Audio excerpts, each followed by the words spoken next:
తిరిగి BCN news కి స్వాగతం. పౌరోహిత్యంలో ఇంటర్, డిగ్రీ, పోస్ట్ గ్రాడ్యుయేషన్ లో అడ్మిషన్లు జరుగుతున్నాయని, కేంద్ర ప్రభుత్వం ద్వారా సర్టిఫికెట్ పొందవచ్చని ఆంధ్రప్రదేశ్ పురోహిత బ్రాహ్మణ సమాఖ్య గౌరవ అధ్యక్షులు యామిజాల నరసింహమూర్తి, అధ్యక్షులు పొదిల నారాయణమూర్తి అన్నారు.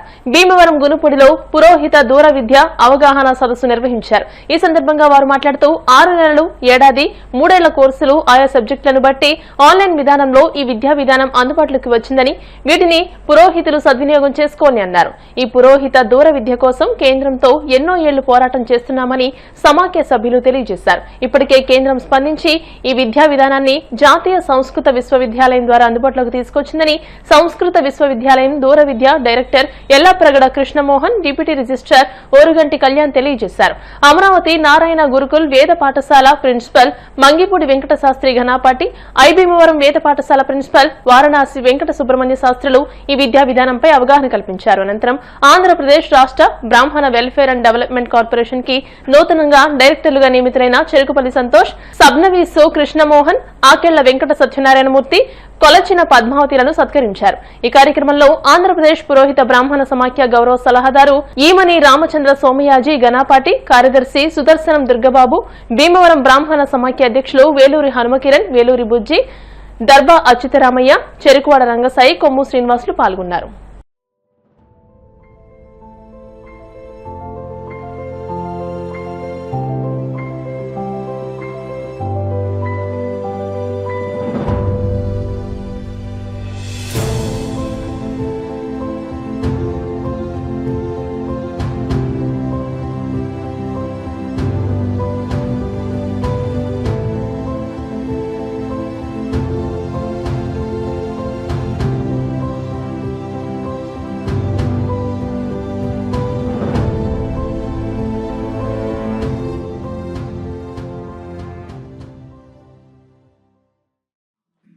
ఇంటర్మీడియట్ స్థాయి నుంచి పిహెచ్డి స్థాయి వరకు అన్ని రకాల కోర్సులు జరుగుతూ ఉన్నాయి. డే టైం ఇది కాకుండా సాయంకాలం కోర్సుల కింద కూడా ఈ ఆగమం కానీ, పౌరోహిత్యం కానీ, కర్మకాండ కానీ, జ్యోతిషం కానీ, వాస్తు కానీ ఇలాంటి కోర్సులు సాయంకాలం విభాగాల్లో నడుస్తూ ఉన్నాయి. ఇవి కాకుండా మన రకరకాల మన వృత్తిరీత్యా మన పౌరోహిత్యం రకరకాల దానికి సంబంధించిన కార్యక్రమాల్లో బిజీగా ఉంటాం కాబట్టి రోజంతా 4 కోట్ల మధ్య విశ్వవిద్యాలయంలో కూర్చొని చదువుకోవడానికి అవకాశం దొరకదు. కాబట్టి దూర విద్యా విభాగం ద్వారా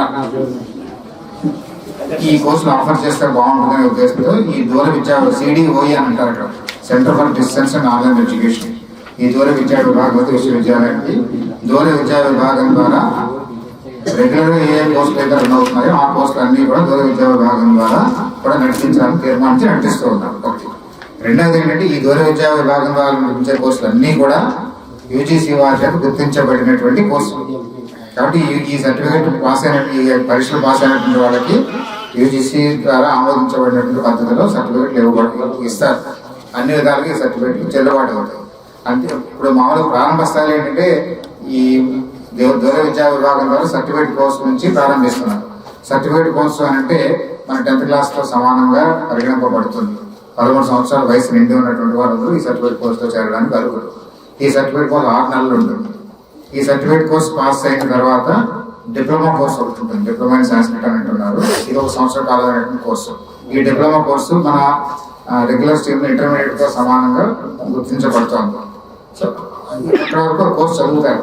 ఈ కోర్సు చదివిన తర్వాత ఈ కోర్సు పరీక్ష పాస్ అయిన తర్వాత రెగ్యులర్ గా మనం BA కోర్సులను, శాస్త్రీ కోర్సులను చేరాలనుకున్నా, తదనంతరం ఆచార్య కోర్సులు PG లెవెల్లో చేరాలనుకున్నా కూడా ఈ కోర్సు ద్వారా అవకాశం ఉన్నవాళ్ళు, ఆసక్తి ఉన్నవాళ్ళు నేర్చుకుని పరీక్షలు కృతార్థులు అవ్వచ్చు. ఇది ఒక పద్ధతి. ఇది కాకుండా ఇవన్నీ కూడా డిస్టెన్స్ ఎడ్యుకేషన్ మీడియం అంటే దూర విద్యా విధానంలో పరీక్షలు జరుగుతాయి. సర్టిఫికేట్ కోర్సు 6 నెలలు, డిప్లొమా అయితే 1 సంవత్సరం, డిగ్రీ కోర్సు అయితే 4 సంవత్సరాలు, PG కోర్సు అయితే 2 సంవత్సరాలు ఉంటుంది.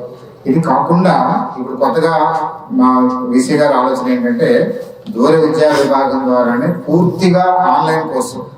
పురోహిత సంఘం ఇట్లా పట్టాలు ఇస్తే దాని మాన్యత ఉన్నది. కానీ ఇప్పుడు దానికంట ఒక అడుగు లేకపోతే 2 అడుగులు ముందుకు వెళ్ళి ఒక సెంట్రల్ యూనివర్సిటీ, కేంద్రీయ విశ్వవిద్యాలయం, మా విద్యాలయం కేవలం సంస్కృతము దాని అభివృద్ధి కొరకే దాన్ని స్థాపన చేశారు. 1957లో గవర్నమెంట్ ఆఫ్ ఇండియా వారు ఫస్ట్ సాంస్క్రిట్ కమిషన్ అని ఒక కమిషన్ ఏర్పాటు చేశారు. వారికి అందులో ఆ కాలం నాటి మొత్తం దేశ నలుగు ప్రాంతాల్లో ఉన్న పెద్దలందరినీ సభ్యుల కింద చేసి మీరు ఒక 2 ఏళ్ళు యావత్ భారతం అంతా తిరిగి సంస్కృత అభివృద్ధి కోసం ఏం చెయ్యాలి అనేది మీరు government of India central government కి మీరు ఒక నివేదిక ఇవ్వాలి అంటే వాడు 2 ఏళ్ళు 2.5 ఏళ్ళు మొత్తం అంతా తిరిగి ఆ కాలమాన పరిస్థితులన్నీ పరిగణించి వాళ్ళకు పెద్ద రిపోర్ట్ ఇచ్చారు, నివేదిక ప్రదానం చేశారు. పశ్చిమ గోదావరి జిల్లా భీమవరంలో ఇంతమంది సమావేశమయ్యారు, ఇంతమంది పురోహితులు అదే చేసినటువంటి మహనీయులు కూడా ఇక్కడ మేము చేసుకున్నారు. వారందరూ కూడా ఎంతో శ్రమ కోర్చి ఈ సమావేశానికి వచ్చారని తెలుస్తున్నది. మనకు శ్రీ మా యొక్క సంస్కృత విశ్వవిద్యాలయం తరఫున మీకందరికీ కూడా స్వాగతం పలుకుతున్నా.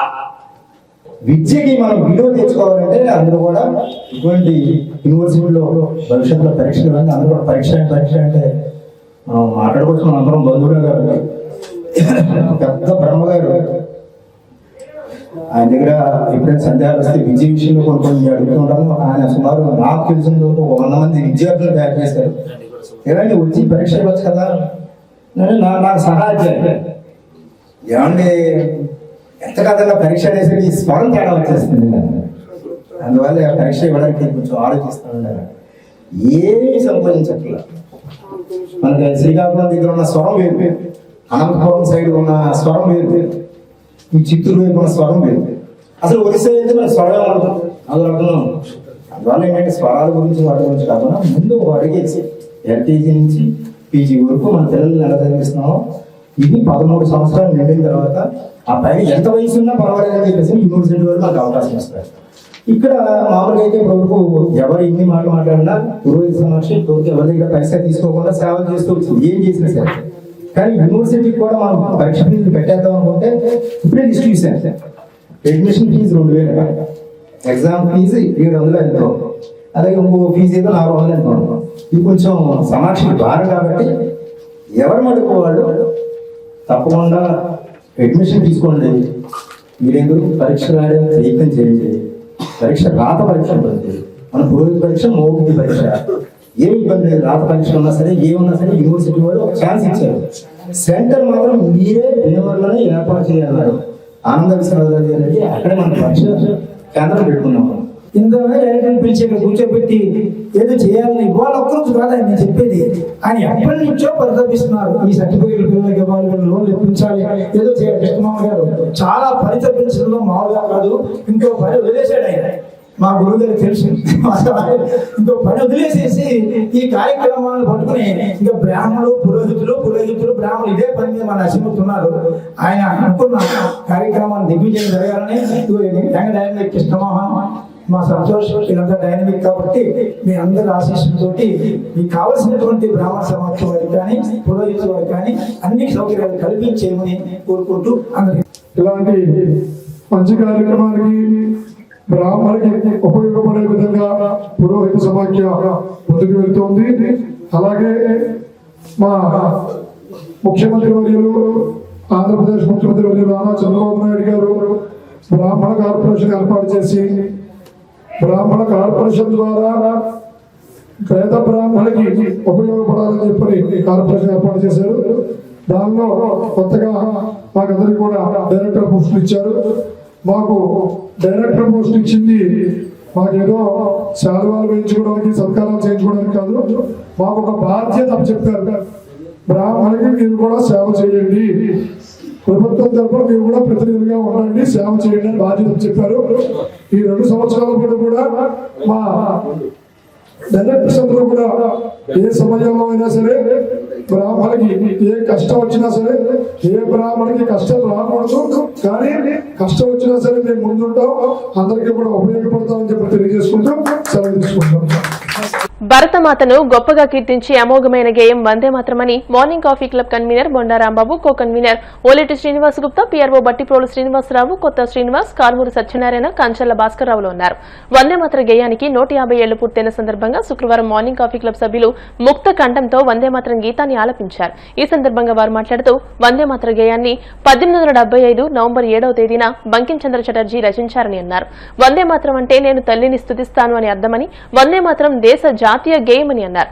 150 సంవత్సరాల వందే మాత్రం పాట కాదని, అది దేశభక్తి జ్వాల అని, కొన్ని పాటలు వినిపించడం మాత్రమే కాదని మన హృదయాల్లో నిలిచిపోతాయని అన్నారు. బొండాడ సుబ్బారావు, కురిశెట్టి సతీష్, కనగర్ల రామకృష్ణ, గుండు కిషోర్, బొబిలిశెట్టి వెంకటేష్, బొడ్డు వాసు, కొప్పర్తి అప్పారావు, పున్నాని కన్నయ్య, మానేపల్లి రవి, చిన్నారావు, సకలా కుమార్, బాయ్ శ్రీనివాస్ తో పాటు పలువురు సభ్యులు ఈ కార్యక్రమంలో పాల్గొన్నారు.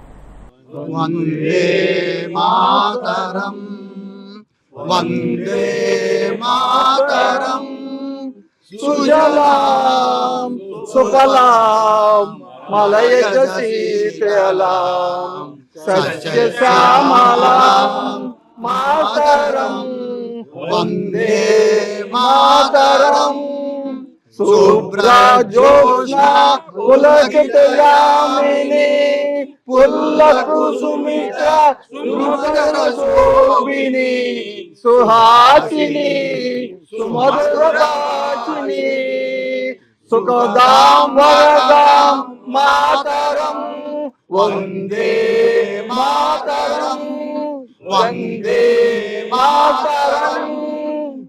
వందే మాతరం అంటే నేను తల్లిని స్తుతిస్తాను అనే అర్థం.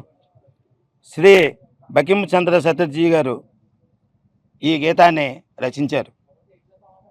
1875లో ఫస్ట్ పబ్లిష్ జరిగింది. నేటికి 150 సంవత్సరాలు పూర్తయింది. దీన్ని మొట్టమొదటిసారిగా రవీంద్రనాథ్ ఠాగూర్ గారు ఈ గీతాన్ని ఆలపించారు 1896లో. ఈ Vande Mataram political స్లోగన్గా first used on 1905వ సంవత్సరంలో దీన్ని అధికారంగా తీర్చిదిద్దారు. ఈ రోజున మన భారత ప్రధాని శ్రీ నరేంద్ర మోడీ గారు పిలుపు మేరకు వందే మాతరం గీతం నేటికి 150 సంవత్సరాలు పూర్తయిన సందర్భంగా ముక్తకంఠంతో ఆలపించమని పిలుపునిచ్చారు. ఆ సందర్భంగా morning coffee club సభ్యులందరం ముక్తకంఠంతో Vande Mataram గీతాన్ని ఆలపించి దేశభక్తిని చాటుకున్న తెలుపుటకు ఎంతో సంతోషంగా ఉంది. మన జాతీయ గీతం వందే మాతరం రచించబడి 150 సంవత్సరాలు అయింది. మరి బంకిం చంద్ర చటర్జీ గారు వెస్ట్ బెంగాల్ వారి ద్వారా ఇది రచించడం, అలాగే రవీంద్రనాథ్ ఠాగూర్ గారు మొట్టమొదటిగా పాడటం ఈ గీతానికి ఉన్న గొప్ప విషయం. మరి మన జాతీయ గీతంగా ఇది ఉండడానికి, మరి మన భారతీయ సంస్కృతులు కాపాడడానికి, మన భారతీయులందరూ ఒక్కతాటి మీద నుంచోవడానికి ఇది ఎంతో ఉపయోగపడుతుంది. మనం ఏ కార్యక్రమం చేసినా సరే వందే మాతరంతో కానీ మనం మొదలెడతాం. ఈ రోజుకి కూడా అంత గౌరవ ప్రతిపత్తులతో మనం ఆ గీతాన్ని ఆలపిస్తూ ఉంటాం. మరి ప్రధానమంత్రి నరేంద్ర మోడీ గారు కూడా మన 150వ సంవత్సరం సందర్భంగా ఈ దేశం అంతా కూడా, భారతదేశం అంతా కూడా ఈ జాతీయ గీతాన్ని పాడమని చెప్పారు. అందులో భాగంగానే మా కాఫీ క్లబ్ మెంబర్స్ అందరూ కూడా ఈ జాతీయ గీతాన్ని మేమందరం కూడా ముక్తకంఠంతో పాడి మరి దేశభక్తి చాటుకున్నాం. ఈ వందే మాతరం అనే పదం వినగానే ప్రతి భారతీయునికి ఒక రకమైన ఎమోషనల్గా మరి దేశభక్తి భావం ఉట్టిపడే పదం. ఇది రచించి 150 సంవత్సరాలు అయిన సందర్భంగా ప్రభుత్వం దీన్ని అందరూ కూడా ముక్తకంఠంగా ఆలపించమన్నారు. దీని యొక్క ముఖ్య ఉద్దేశం ఏంటంటే, ఆనాడు ఈ వందే మాతరం అనే ఈ రచన చేసిన తర్వాత మరి ఎంతోమంది గాంధీ గారు అయితే, భగత్ సింగ్ అయితే, అల్లూరి సీతారామరాజు అయితే అందరూ వారి వారి తరహాలో దేశానికి స్వాతంత్రం రావాలని పోరాడిన యోధులు. వాళ్ళందరూ కూడా ఆలపించింది వందే మాత్రమే. భగత్ సింగ్ అయినా ఉరి తీసేటప్పుడు అదే ఆలపించారు. అలాగే అల్లూరి సీతారామరాజు కూడా మరి చనిపోయేటప్పుడు కూడా వందే మాత్రం ఆలపించి, అది ఎందువల్ల అంటే ఆనాడు బ్రిటిష్ సామ్రాజ్యం మనల్ని పరిపాలించేటప్పుడు వాళ్ళు ఈ వందే మాతరం గీతాన్ని మరి బ్యాన్ చేయడం అంటే నిషేధించడం కూడా జరిగింది. ప్రతి ఒక్క ఊళ్ళోని కూడా ఆ నిషేధించినప్పుడు ప్రతి ఒక్కళ్ళు కూడా నిరసన వ్యక్తం చేస్తూ సందులు వాడల్లో కూడా అందరూ కూడా అదే గీతాన్ని ఆలపిస్తూ ఎంతోమంది జైలుకి వెళ్ళిన మహానుభావులు ఉన్నారు. ఆ విధంగా ఈ మన స్వాతంత్రం తీసుకొచ్చిన అందరికీ కూడా నివాళులు అర్పిస్తూ మరి ఈరోజు మనం మరి ఈ విధంగా చేసుకోవడం వాళ్ళందరికీ గుర్తింపు ఇవ్వడం అని చెప్పి నేను తెలియజేసుకుంటూ సెలవు తీసుకుంటాను. విలేజ్ హెల్త్ క్లినిక్ ఏర్పాట్లకు దాతల సహకారం అభినందనీయమని శాసనసభ ఉపసభాపతి ఉండి ఎమ్మెల్యే కనుమూరు రఘురామకృష్ణరాజు అన్నారు. కాళ్ల మండలం జువలపాలెం గ్రామంలో దాత గోకరాజు శివబాబు విలేజ్ క్లినిక్ ఏర్పాటుకు స్థలంతో పాటు సొంత నిధులతో వారి కుటుంబీకుల పేరిట ఆయుష్మాన్ ఆరోగ్య మందిర్, సీతారత్న, గోకరాజు, సీతారామరాజు, వెంకటరత్నమ్మ జ్ఞాపకార్థం కుమార్తెలు బంగారయ్యమ్మ, మైత్రేయి, కుమారుడు వెంకట శివరామరాజు, సరస్వతిచే ఏర్పాటు చేసిన హెల్త్ క్లినిక్ వెంకట శివరామరాజు మనవరాలు స్వాతి పేరిట నిర్మించి ఎన్టీఆర్ సుజల మంచినీటి వాటర్ ప్లాంట్ ను కనుమూరు రఘురామకృష్ణరాజు ప్రారంభించారు. అనంతరం 150 ఏళ్ల వందేమాతర ర్యాలీ, జాతీయ క్యాన్సర్ అవగాహన దినోత్సవ ర్యాలీలో రఘురామకృష్ణరాజు పాల్గొన్నారు. ఈ కార్యక్రమంలో మండల టీడీపీ అధ్యక్షులు ఆరేటి వెంకటరత్న ప్రసాద్, ఎంపీడీఓ స్వాతి, మంతెన పెదనరసింహారాజు, కంతేటి శ్రీనివాసరాజు, నడింపల్లి విశ్వనాథరాజు, తోట ఫణి, పివి నాగేశ్వరరావు, వైద్య సిబ్బంది పాల్గొన్నారు.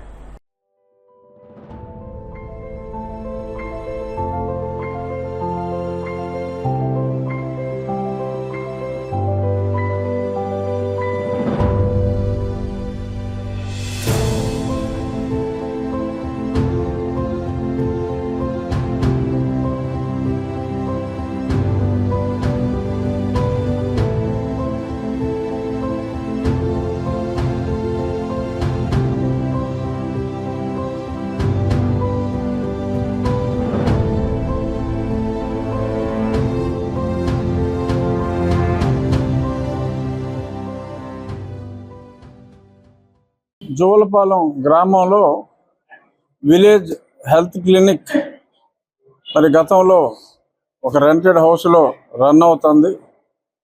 మరి గోకరాజు శివరామరాజు గారు ఆయన మంచి మనసుతో వారి తల్లిదండ్రుల పేరు మీద ఆ హెల్త్ క్లినిక్ గవర్నమెంట్ డిజైన్ ఏదైతే ఉందో ఆ డిజైన్కి అనుగుణంగా అలాగే అక్కడ వర్క్ చేసే మెయిన్ స్టాఫ్ కూడా క్వార్టర్ కూడా ఇదే ప్రాంగణంలో క్రియేట్ చేసి ఈరోజు ప్రారంభించడం జరిగింది.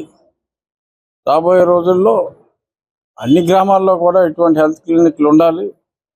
చాలా చోట్ల గతంలో కొన్ని ప్రారంభమయ్యాయి, కొన్ని ఆదిలోనే ఆగిపోయాయి, కొన్ని ఒక 70-80% కూడా పూర్తయిన తర్వాత కూడా ఆగిపోయిన పరిస్థితి.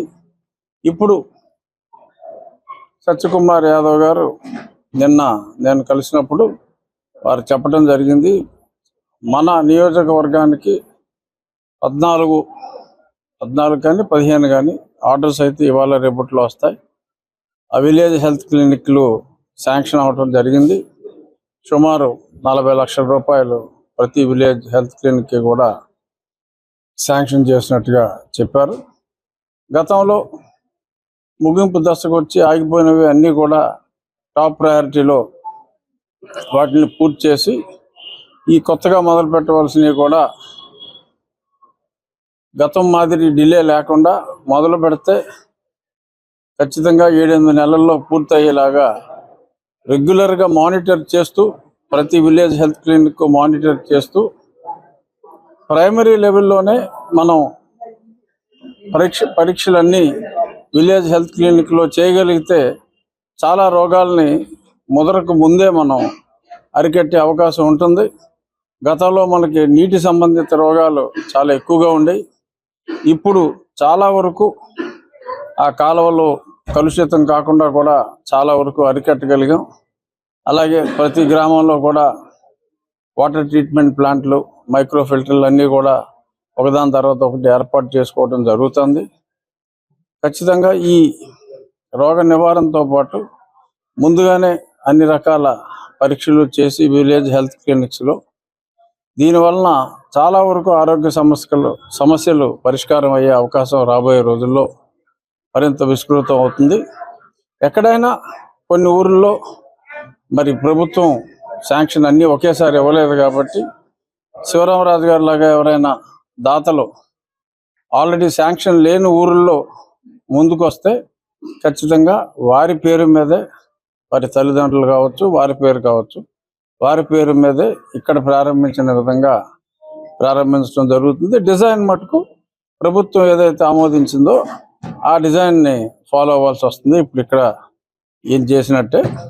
కాళ్ల మండలం దొడ్డనపూడి గ్రామంలో కార్తీక మాసం పురస్కరించుకుని అయ్యప్ప స్వామి పడిపూజతో గ్రామం అయ్యప్ప నామస్మరణతో మారుమోగింది. గురువారం రాత్రి రాజరాజేశ్వరి అమ్మవారి ఆలయం వద్ద నిర్వాహకులు జట్టిబోయిన తిరుపతి స్వామి, ఆరెడ్డి శ్రీనివాస్ స్వామి వార్ల ఆధ్వర్యంలో అయ్యప్ప స్వామి పడిపూజ కార్యక్రమం, రాజేష్ గురుస్వామి భక్త బృందం వారిచే భజన కార్యక్రమం అంగరంగ వైభవంగా నిర్వహించారు.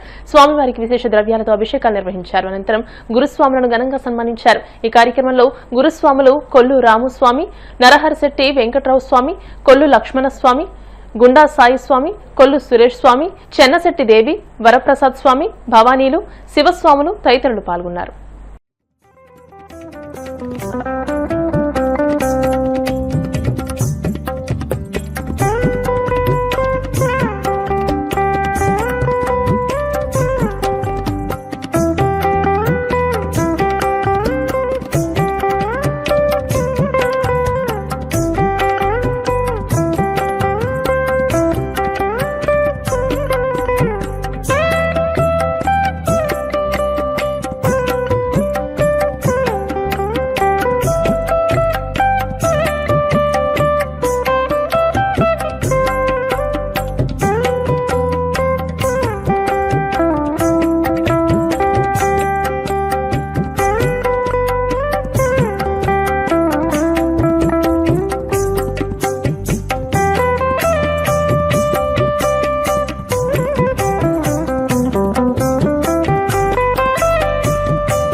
ఐదు కొండల అందగాడు అయ్యప్ప స్వామి ఒక్కసారి స్మరించుకున్నా.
బ్యాటరీ అయిపోయింది, బ్యాటరీ అయిపోయింది లేదు సార్.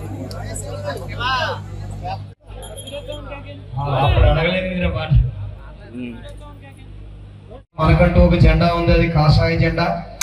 ఈ మాలాధారణ అనేది 41 రోజుల పాటు ఈ కష్టపడి చేయడం అంటే మామూలు విషయం కాదు.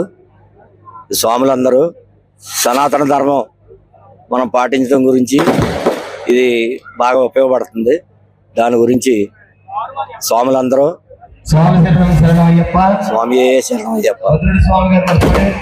గత 36 సంవత్సరాలుగా నేను మాల వేసుకుంటున్నాను. అలాగే వేలాది మందికి స్వాములకి మాల వేస్తున్నాను. స్వామియే శరణం అయ్యప్ప. వీరందరూ ఏంటంటే మనకేదో కలిసి వస్తుందని కాదు, భగవంతుడు ఏమి ఇచ్చేవనేది కనుకంటే మనం చేసేది మన ఆరోగ్యం గురించి, మన సనాతన ధర్మం గురించి ఇది ఉపయోగపడుతుందని నేను ఆశిస్తున్నాను. స్వామియే శరణం అయ్యప్ప. మా గ్రామంలో మొట్టమొదటిసారిగా 1997 సంవత్సరంలో కొల్లి రామస్వామి గారు మాలాధారణ చేసి ఉన్నారు. తర్వాత అప్పటి నుంచి గ్రామంలో ఈ సనాతన ధర్మం గురించి ప్రతి సంవత్సరం కూడా ఈ మాలాధారణ చేసే కార్యక్రమం పెరుగుతుంది. ఎందుకంటే మన హిందూ సాంప్రదాయం ప్రకారం ఈ మాలాధారణ ప్రత్యేకత, అలాగే శబరిమల అయ్యప్ప దీక్ష తీసుకుని అనేక మంది ప్రజలకి హిందూ ధర్మాన్ని ప్రత్యేకంగా చెప్పడం, ప్రచారం చేయడం జరుగుతుంది. ఆ సందర్భంగా చాలా కాలం నుంచి ఈ యొక్క పడి పూజ, ఈ యొక్క కలశ పూజతో చేయాలని చాలా భావించినా కూడా ఇంతవరకు సాధ్యపడలేదు. కానీ ఈ రోజుని ఆరేటి శ్రీనివాసు మరియు జట్టుబోని తిరుపతి స్వాములు ఈ యొక్క పడి పూజ కార్యక్రమాన్ని దిగ్విజయంగా నిర్వహించారు. కలశ పూజ అలాగే 153 మంది స్వాములతోటి కలశ పూజ, అలాగే సాయంత్రం రాజేష్ బృందం వారి చేత ఈ యొక్క భజన కార్యక్రమం జరిగింది.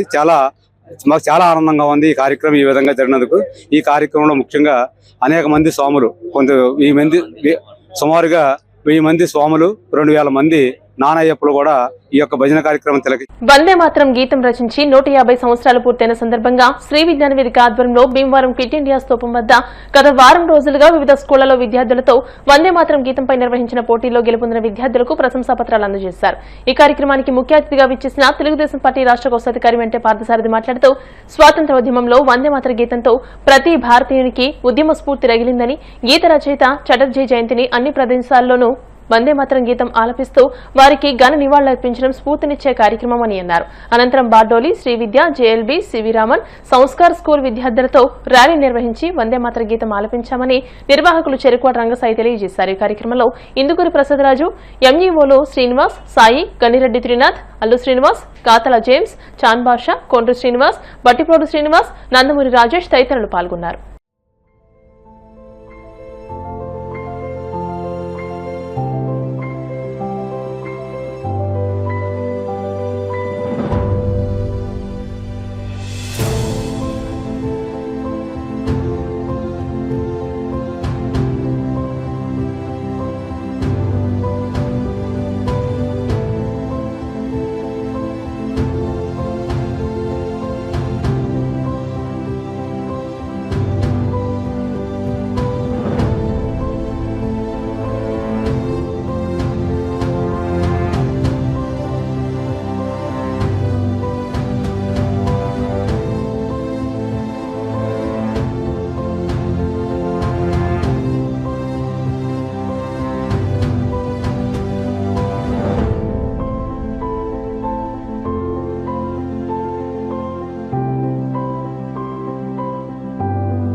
భారత మాతకు వందనం. తీయని నీటితో, కమ్మని పండ్లతో, చల్లని గాలులతో, పచ్చని పైరులతో విలసిల్లే భారత మాతకు వందనం. రాత్రులు తెల్లని వెన్నెలతో పులకిస్తూ, విరబూసిన చెట్లతో శోభిస్తూ, స్వచ్ఛమైన నవ్వులతో, మధురమైన మాటలతో మాకు సుఖాలు కలిగిస్తున్న వరాలనిచ్చే భారత్ మాతకు వందనం. వందే మాతరం గీతాన్ని ఆర్పించినటువంటి బకించంద్ర చటర్జీ గారు మరి 1875 నవంబర్ 7వ తారీఖుని ఆయన రచించడం, స్థానిక దంపతులు రావడం, ఆ గీత స్వాతంత్ర పోరాటంలో పాల్గొన్నటువంటి యువకులందరికీ కూడా ఎంతో స్ఫూర్తిని ఇవ్వడం జరిగింది. భారతదేశ స్వాతంత్రం కోసం పోరాడిన వారందరూ కూడా ఈ వందే మాతరం గీతాన్ని స్ఫూర్తిగా తీసుకుని స్వాతంత్ర పోరాటంలో పాల్గొనడం, మరి తర్వాత మనకి స్వాతంత్రం వచ్చిన తర్వాత ఈ యొక్క వందే మాతరం గీతాన్ని జాతీయ గీతంగా ప్రభుత్వం ఆమోదించడం, మన అందరం కూడా ఎక్కడ సమాజం అయినా ఏ స్కూల్ పాఠశాలలో కూడా అన్ని చోట్ల కూడా మొట్టమొదటి వందే మాతరం గీతాన్ని ఆలపించడం మనకి ఒక సాంప్రదాయం. మరి అటువంటి మహానీయుని 150 సంవత్సరాలు పూర్తయిన సందర్భంగా మన దేశ ప్రధాని నరేంద్ర మోడీ గారు మరి ప్రభుత్వ కార్యక్రమంగా ఈ యొక్క వందే మాతరం గీతాన్ని ఆలపించాలని చెప్పి ఈరోజు ఉదయం 10 గంటలకల్లా ఆలపించాలని చెప్పి మరి దేశంలో అన్ని పట్టణాల్లోనూ, నగరాల్లోనూ, వాడవాడలా కూడా మరి నిర్వహించడం కూడా జరిగింది. ఇది ఈ భావన చాలా చల్లగా, చాలా సందర్భంగా, చాలా ఆనందంగా, ఆహ్లాదంగా ఉంది. కానీ వందే మాతర గీతం పలుకుతూ ఆ రోజున స్వతంత్ర సమరయోధులు, మరి ఈ రోజున మన బార్డర్లో ఉన్న సైనికులు కూడా ప్రాణాలని పోయినా లేదా లాఠీ చార్జీలు తిన్నా ఈ వందే మాత్రం వందే మాత్రం వందే మాత్రం అనుకుంటా వెళ్ళిపోవడే తప్ప వాళ్ళకి గుళ్ళు తగిలినాయా, బూట్లు తగిలినాయా, కత్తులతో పొడిచారా అనే భావన వాళ్ళకి ఏమీ తెలియలేదు. కాబట్టి ఈ గీతం యొక్క పవర్ వాళ్ళకి మనకు ఉపయోగపడింది. కాబట్టి ఈ రోజున మనం స్వేచ్ఛగా ఈ స్వతంత్ర సామ్రాజ్య దేశంలో మనం బతుకుతామని మనందరూ గమనించాలని చెప్పి సందర్భంగా తెలియజేస్తూ వందే మాతరం, వందే మాతరం, వందే మాతరం, వందే మాతరం. వందే మాతరం. ఈ వందే మాతరం గీతాన్ని రచించి 150 సంవత్సరాలు కారణంగా భారతదేశం అంతా కూడా ఈ వందే మాతరం గీతం గురించి ఈరోజు 10 గంటలకి అందరూ ఆలపించాలి.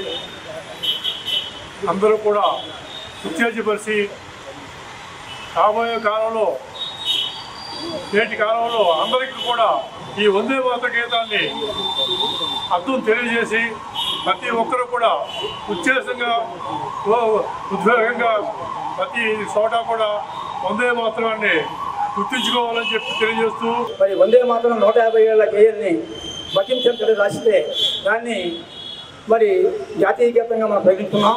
ప్రతి కార్యక్రమాల్లో జాతీయ కార్యక్రమాలు ఎక్కడ కార్యక్రమం పెట్టినా సరే ఈ జాతీయ గీతం వందే మాత్రం జనగణమన పాడటం జరుగుతుంది. మరి ముఖ్యంగా వారం రోజులుగా ఈ కార్యక్రమాన్ని అనేక పాఠశాలల్లో పూర్తి వందే మాత్రం గీతం పాటిస్తూ పోటీలు నిర్వహించాం. ఇప్పుడు కార్యక్రమంలో పాల్గొన్న అందరికీ కూడా నమస్కారాలు తెలియజేస్తూ భారత స్వాతంత్ర్య ఉద్యమానికి వందే మాత్రం నాంది గీతం. మరి బకించంద్ చటర్జీ వారిని స్మరించుకుంటూ మనం ఏ దేశభక్తితో ఈ ఉద్యమాన్ని నడిపించినటువంటి మానవుల్ని స్మరించుకుంటూ మరి భవిష్యత్ తరాలందరూ కూడా దేశభక్తితో మా భారత జాతి నిర్మాణాన్ని, పునర్నిర్మాణాన్ని, భారత సౌభాగ్యాన్ని, శాంతిని అందరూ కాంక్షిస్తూ ఈ కార్యక్రమాన్ని గుర్తు చేసిన అందరికీ కూడా శుభాకాంక్షలు. ఆ గీతం రాసిన బకించంద్ర చటర్జీ గారిని మనం స్మరించుకుంటూ ఈ స్వతంత్రోద్యమంలో అనేక మంది పోరాడి అసూలు బాసిన స్వతంత్రోద్యమకారులు అందరినీ మనము స్మరించుకుంటూ వారి యొక్క పోరాట స్ఫూర్తిని మనం తీసుకొని మన భారతదేశాన్ని మరి గత వారం రోజులుగా శ్రీ విజ్ఞాన వేదిక సేవా సంస్థ ఆధ్వర్యంలో మరి అన్ని స్కూళ్లలో, విద్యా సంస్థల్లో కూడా వీటి మీద ఈ వందే మాతర గీతం పూర్తిగా పాడేటువంటి పోటీలు నిర్వహించి ఈ రోజు బహుమతులు అందజేయడం జరుగుతుంది. ఈ రోజు ముగింపు సందర్భంగా భీమవరం తహసీల్దార్ కార్యాలయంలో ఉన్నటువంటి స్మృతిమానం ఫిట్ ఇండియా స్తూపం వద్ద వీరికి బహుమతులు అందించడం జరుగుతుంది. భీమవరం మెంటవారి తోటలో వేంచేసి ఉన్న శ్రీ రుక్మిణి సమేత పాండురంగ ఆలయం నందు రుక్మిణి సమేత పాండురంగ స్వామి కళ్యాణోత్సవం సందర్భంగా శుక్రవారం అన్నసమారాధన నిర్వహించారు. ఈ కార్యక్రమాన్ని మాజీ శాసనసభ్యులు గ్రంథి శ్రీనివాస్ తనయుడు గ్రంథి రవితేజ ప్రారంభించి మాట్లాడుతూ లోక కళ్యాణార్థం నిర్వహించిన పాండురంగ స్వామి కళ్యాణోత్సవం సందర్భంగా నిర్వహించిన అన్నదాన కార్యక్రమంలో పాల్గొనడం అదృష్టంగా భావిస్తున్నానని అన్నారు. ఈ కార్యక్రమంలో కమిల వెంకటేశ్వరరావు, కాపిశెట్టి అజయ్, తోటరాము, అప్పలరాము, గ్రంథి ధర్మారావు, కాపిశెట్టి ఆనంద్, తోట సురేష్, తమిరి సాంబమూర్తి, లక్కోజు శ్రేణు తదితరులు పాల్గొన్నారు.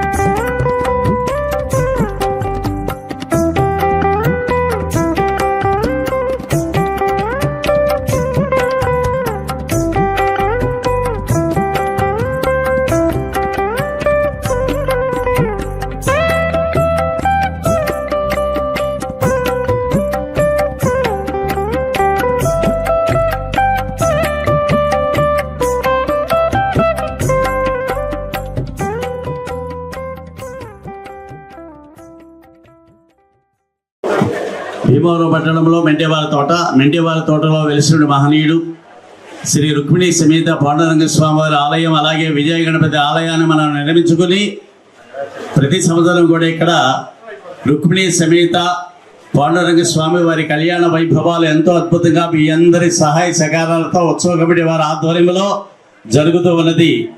అందుకనే మరి ఈ సంవత్సరం కూడా ఈవేళ మరి అద్భుతమైనటువంటి అన్నప్రసాద వితరణ కార్యక్రమాన్ని మీ అందరి సహాయ సహకారాలతో చేస్తున్నారు.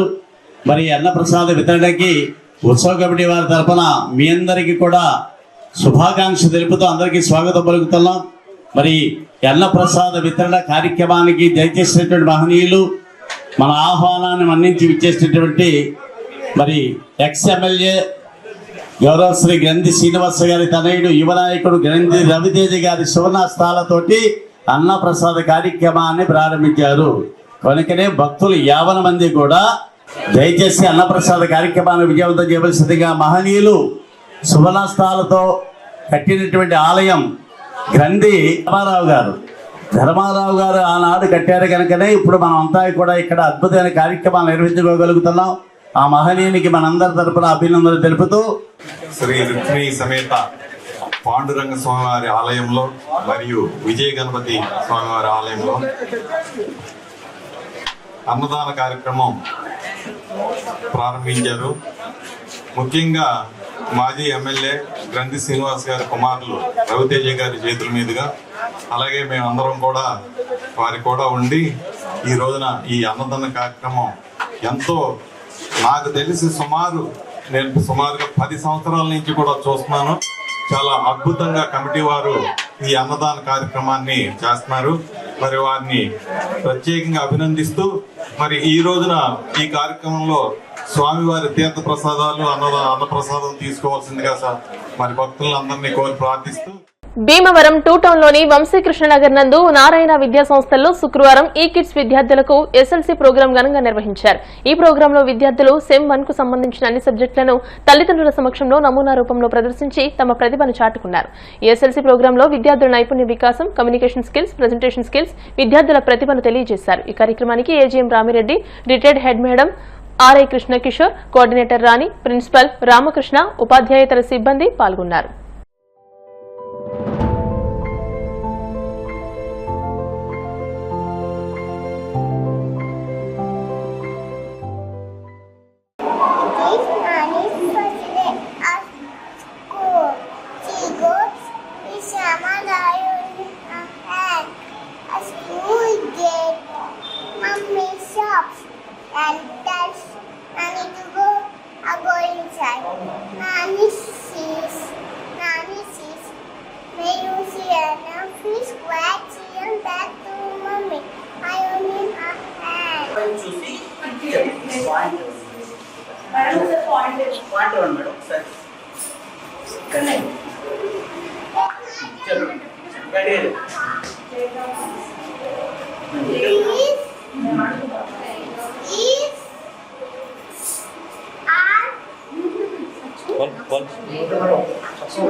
ఈరోజు నారాయణ స్కూల్లో స్టూడెంట్ లెడ్ కాన్ఫరెన్స్ నిర్వహించడం జరిగింది. ఈ స్టూడెంట్స్ లెడ్ కాన్ఫరెన్స్ యొక్క మెయిన్ ఉద్దేశం ఏంటంటే ఎల్కేజీ అండ్ యూకేజీ పిల్లలకు సంబంధించి సెమ్ 1కి సంబంధించిన వాళ్ళ అకాడమిక్ పెర్ఫార్మెన్స్ని వాళ్ళ పేరెంట్స్ ముందు ఆ పిల్లలు ప్రజెంట్ చేసే విధంగా ప్లాన్ చేయడం జరిగింది. ఇలాంటి కాన్ఫరెన్సెస్ వల్ల స్టూడెంట్స్లో కాన్ఫిడెన్స్ అనేది డెవలప్ అవుతుంది. ఇలా మేము లాస్ట్ 3 years నుంచి కూడా కండక్ట్ చేస్తున్నాం. పేరెంట్స్ అండ్ స్టూడెంట్స్ అందరూ కూడా ఉత్సాహంగా పాల్గొని వాళ్ళ యొక్క పెర్ఫార్మెన్స్ని చాలా బాగా తెలియచేయడం జరిగింది. ఈ ప్రోగ్రాంలో AGM Ramireddy garu, R and D head Maria madam, RI Krishnakishore garu, principal and coordinator Rani madam and ఉపాధ్యాయేతర బృందం పాల్గొన్నారు. ఈ ప్రోగ్రాం యొక్క మెయిన్ ఉద్దేశం ఏంటంటే చిన్నపిల్లల స్థాయి నుంచే వాళ్ళ యొక్క భవిష్యత్తుని తీర్చిదిద్దడానికి మెయిన్ ఉద్దేశంతో దీన్ని కండక్ట్ చేయడం జరిగింది. Thank you.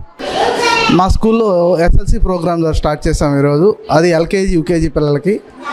ఈ పిల్లలకి స్టూడెంట్ టు పేరెంట్ ఇంటరాక్షన్ అండి. ఇది మనం దీనివల్ల స్టూడెంట్లో కాన్ఫిడెంట్ లెవెల్ అనేది బిల్డ్ అవ్వడానికి, స్టూడెంట్ దీనివల్ల అంటే ఇప్పుడు వరకు అకాడమిక్స్ ప్రోగ్రామ్ మీద ఎంతవరకు గ్రిప్ ఉందనేది పేరెంట్కి అవగాహన కల్పించడానికి పేరెంట్ ముందు ఆ పర్ఫార్మెన్స్ ఇస్తారు.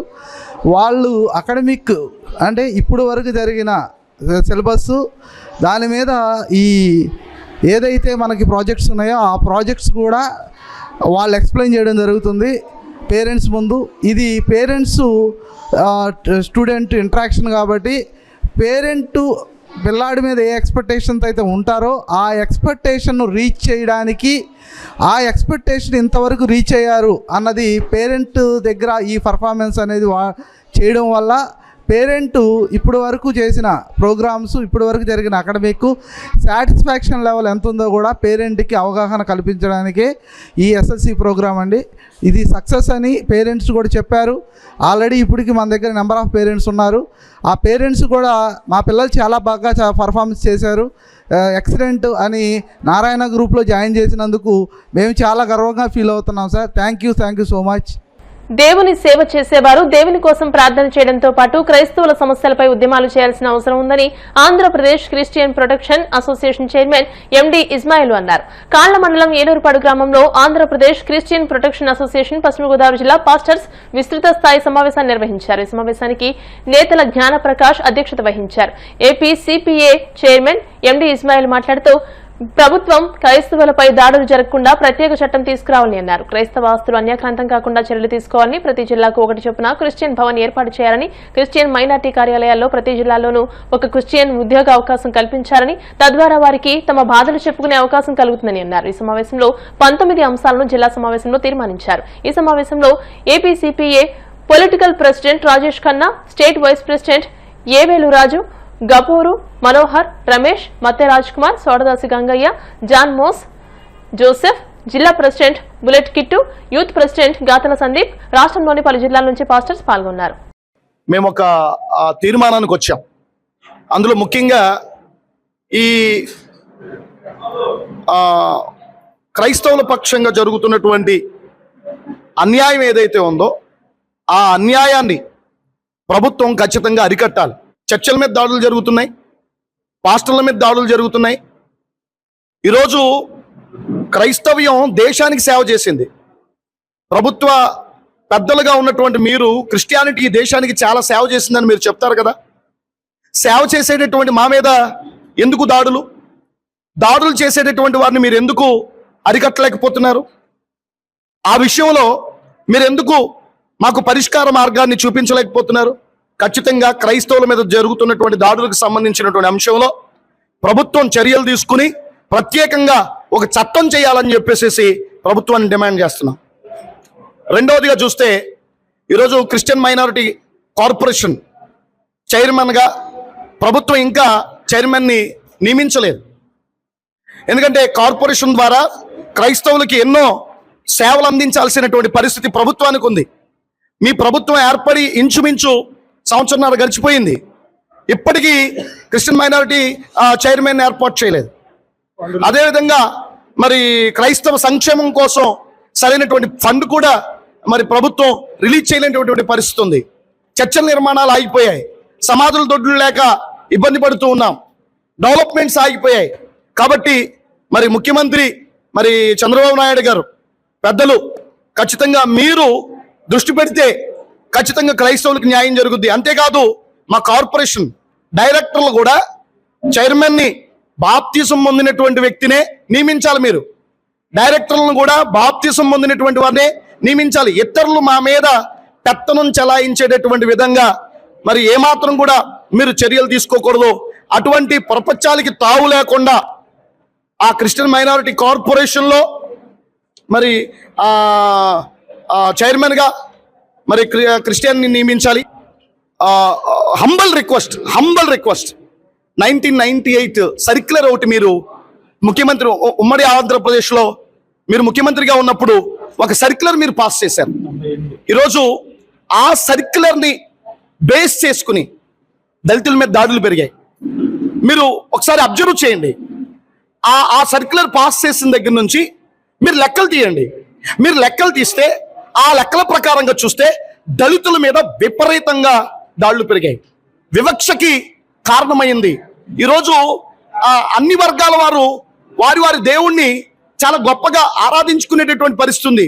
ఆ సర్క్యులర్ ఆధారంగా చేసుకుని కొన్ని మత చాందవస్తవాద సంస్థలు ఎస్సీల మీద దృష్టి పెట్టి ఎస్సీల మీద దాడులు చేసి చర్చలకు వెళ్ళేటటువంటి వారిని మరి ప్రార్థనలు చేసుకోకుండా చర్చలకు వెళ్లకుండా ఆటంకపరిచేటటువంటి విధంగా ఆ సర్క్యులర్ ఏదో దాన్ని ఏదో అంటారు బ్రహ్మాస్త్రం అని, దాన్ని ఆ విధంగా తీసుకుంటున్నారు. దయచేసి పెద్దలు మీరు విఘ్నత కలిగినటువంటి వారు, ప్రజా సంక్షేమాన్ని దృష్టిలో పెట్టుకునేవారు, మీరు అందరికీ న్యాయం చేసేటటువంటి మనసున్నటువంటి వారు కాబట్టి మీరు ఏ ఉద్దేశంతో ఆ సర్క్యులర్ మరి ఇచ్చారో మాకు తెలియదు. కానీ దయచేసి ఆ సర్క్యులర్ ని వెనక్కి తీసుకునేటటువంటి సత్తా కూడా మీకే ఉంది. హంబల్ రిక్వెస్ట్ చేస్తున్నాం. వార్తలు ముగించే ముందు ముఖ్యాంశాలు మరోసారి. వందే మాతరం రచించి 150 సంవత్సరాలు పూర్తయిన సందర్భంగా భీమవరంలో సామూహికంగా వందే మాతర గీతాలాపన, ముఖ్య అతిథులుగా పాల్గొన్న కలెక్టర్ నాగరాణి, ఎమ్మెల్యే అంజిబాబు. కేంద్ర మంత్రి శ్రీనివాస్ వర్మ కృషితో నర్సాపురం పార్లమెంట్ నియోజకవర్గానికి తొలి వందే భారత్ ఎక్స్ప్రెస్ సేవలు ఉత్తర్వులు జారీ చేసిన రైల్వే శాఖ. భీమవరంలో జిల్లా కలెక్టర్ నాగరాణి పీఎస్సీ చైర్మన్ నంజిబాబుతో కలిసి ప్రకృతి సాగు అంగడిని ప్రారంభించిన డిప్యూటీ స్పీకర్ త్రిబులార్. భీమవరం కోపెల్లవారి సత్రం శ్రీ పద్మావతి వెంకటేశ్వర స్వామి దేవస్థానం నూతన ధర్మకర్తల మండలి ప్రమాణ స్వీకారం. చైర్మన్ గా మంత్రి రామ్ కుమార్ రాజు. ఈ వార్తలు ఇంతటితో సమాప్తం. మరిన్ని వార్తల కోసం BCN digital YouTube channel, Facebook page ని ఫాలో అవ్వండి. అప్డేటెడ్ వార్తల కోసం ప్లీజ్ సబ్స్క్రైబ్.